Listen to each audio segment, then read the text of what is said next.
Hello and welcome to the Pulse of Culture. I'm Salia Jastrzębska. Poland, with its rich cultural heritage, has suffered the loss of countless works of art, especially during periods of conflict and occupation, most notably during World War II. The Nazi invasion and subsequent Soviet occupation led to widespread looting, destruction and displacements of Poland's artistic and cultural treasures. How much was lost and what has been regained? What major works of art are still missing? To discuss, I have Mariusz Wiśniewski, Chief Expert, Ministry of Culture and National Heritage, joining me right now. Hello, sir. Welcome to the program. Welcome. Thank you for having me today. So, from what I've gathered, an estimated 500,000 works of art were taken from Poland during World War II, and their value is estimated at $30 billion. How much of it was regained? I would have to say that it is a complicated question. We have regained much of it in the early days after the war, and efforts to restitute and regain back the rest of it have been actually ongoing for the past decades in the modern Poland. It is very difficult to estimate the value.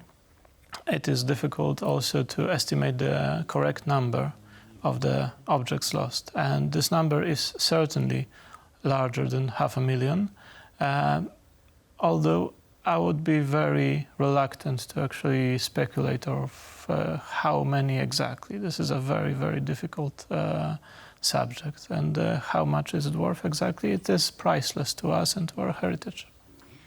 Right, but if we don't know how many works were taken, I mean, how are we supposed to regain them if it's also nebulous? We have our tricks of trade, and we do still have good documentation about a large portion of the 500,000 that you mentioned. Tens of thousands of works of art have been documented and registered in museums and public and private collections throughout Poland. It is also important to know that even those not registered as single items do bear marks of former collections, which is sometimes the stamps or signatures that we recognize on the world market. Right, so what was the most spectacular work of art that we've managed to regain thus far? That would be also difficult to access this information, because Poland, or my ministry and my office within the ministry, we refrain to actually acknowledging the value of the object we try to retrieve and bring back to Poland. Usually what happens is the market terribly undervalues the art, and once it is recognized as coming from such collections in Poland, the value jumps rapidly very high. And we do have track records of regaining the objects worth millions. I do promise there will be more of such objects, but if you look back just last year or year before, we have the Krasiński rifle, which was in the huge estimates. We have priceless paintings that have returned, and I do personally hold very much a regard for the diptych returned from Pontevedra, and recent objects that have appeared just weeks past are also very valuable. But as I said, we do refrain as an office from assigning value to the value of our work, because we see it as a value of heritage being recovered, and as a value of piece of heritage and the story that comes with it being a part of Polish culture again. Okay, so speaking of stories, which object had the most incredible story? Perhaps you could share one of these stories with us. This is also difficult, because the stories are amazing as they are, and always the most captivating story is the one that we haven't told yet, but we are writing ourselves at the moment. So in few weeks and months I'll be able to tell you the story that fascinates me at the moment. The stories past are usually the ones that are unforeseen. In such an unforeseen way, we have recovered beautiful painting of Madonna, which has been found in Japan, and with great help from many specialists within the office in Poland and in Japan, and with the help of the Japanese art market and the auction house itself, we have brought it back to Poland. This is one of the amazing stories and amazing travel of the painting around the world. But recent objects which have been returned from Germany or in unforeseen way found in Warsaw are also captivating, especially once you realize that we are for a period of time, we are the only ones who actually have access to the knowledge, and this is a thrill of seeking the novelty and the thrill of finding and discovering something which is new again, and as I said, which will become a part of heritage again. Absolutely, being a little bit of an Indiana Jones here, right? Trying to find these as close as you can get lost works of art. But tell me, I mean, what is the procedure of getting such works back? Because I mean, what if a painting is in private hands, for instance? Can someone, sort of knock on my door and be like, give me back your property, or how does it work? Every single time, this depends on the situation we are dealing with, and on the legal repercussions of the place where we find the object. There are items which are found or recognized by the possessors themselves, like recently the book. And this is the easiest and possibly the most convenient for us, and also the best if it comes to the value of cooperation. There are times where we actually find the objects in private hands, and now it depends on the legal situation of the country that the private hands are resident of or are in. Sometimes it's found in public collection. When the object is found in a public collection, we are fairly sure and secure in our assessment that the object will not disappear again, so we can sort of in a calm and collected way proceed with the letters and formal inquiries. If the object is found in private hands, in such a situation we do tend to act quickly, especially if the private hands are accompanied by an auction. We act quickly, decisively, and we employ all the means of contact with the help of all the institutions that are willing to help and able to help.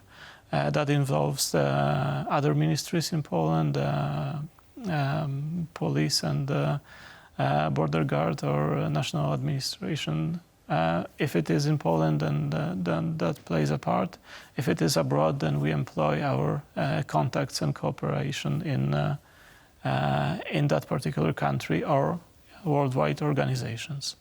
Right, but for instance, if I bought an object at an auction a while back, and then it turns out that it used to belong to the Polish state, or technically is still belongs to the Polish state, what happens? I mean, will someone reimburse me, or would someone just, be entitled to take it? I guess it could be pretty concerning for private collectors as well, right? If they acquire works of art.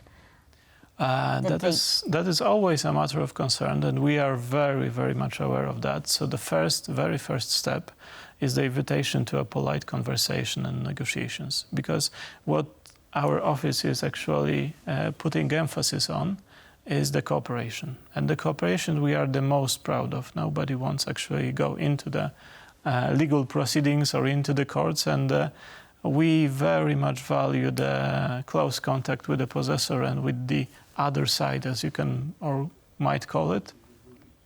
And usually we're very good at this stage, and usually we are able to discern and convey our part of the story and the importance of the actions that we perform.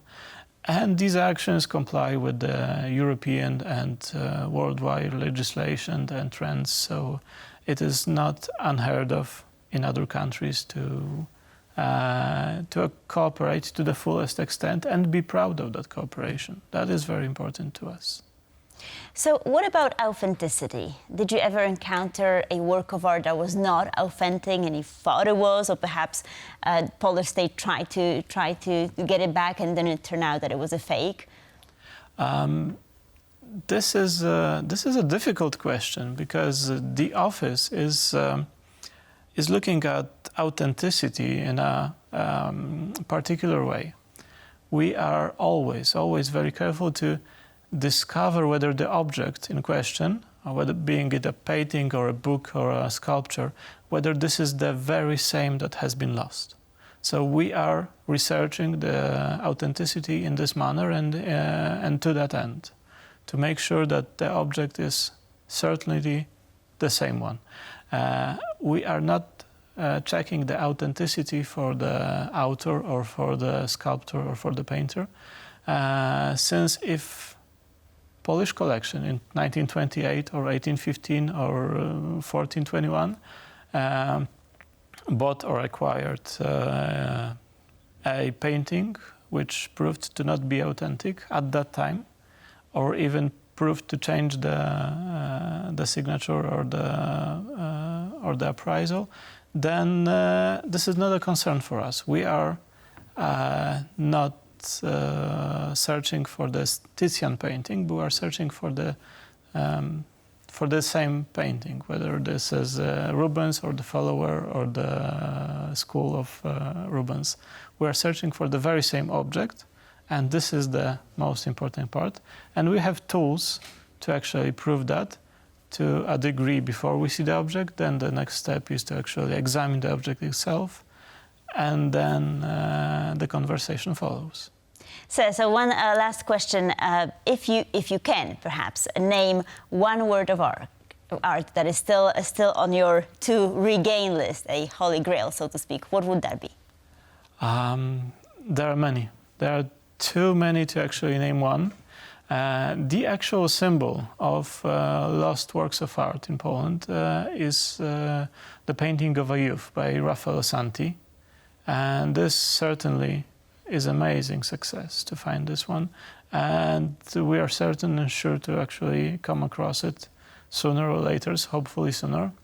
And certainly every single media in Poland and worldwide would be knowing about this. But there are some paintings and sculptures and other works of art that we do not know yet that we are looking for. This is something that is important to me. Discovering the whole story from the beginning to the end is sort of a holy grail. And of course there are 20, 30, 1,000 objects that are amazingly valuable, both from artistic, cultural, and monetary point of view. Mariusz Wiśniewski, thank you, sir, for being with us. Much appreciated. Thank you. It was my pleasure.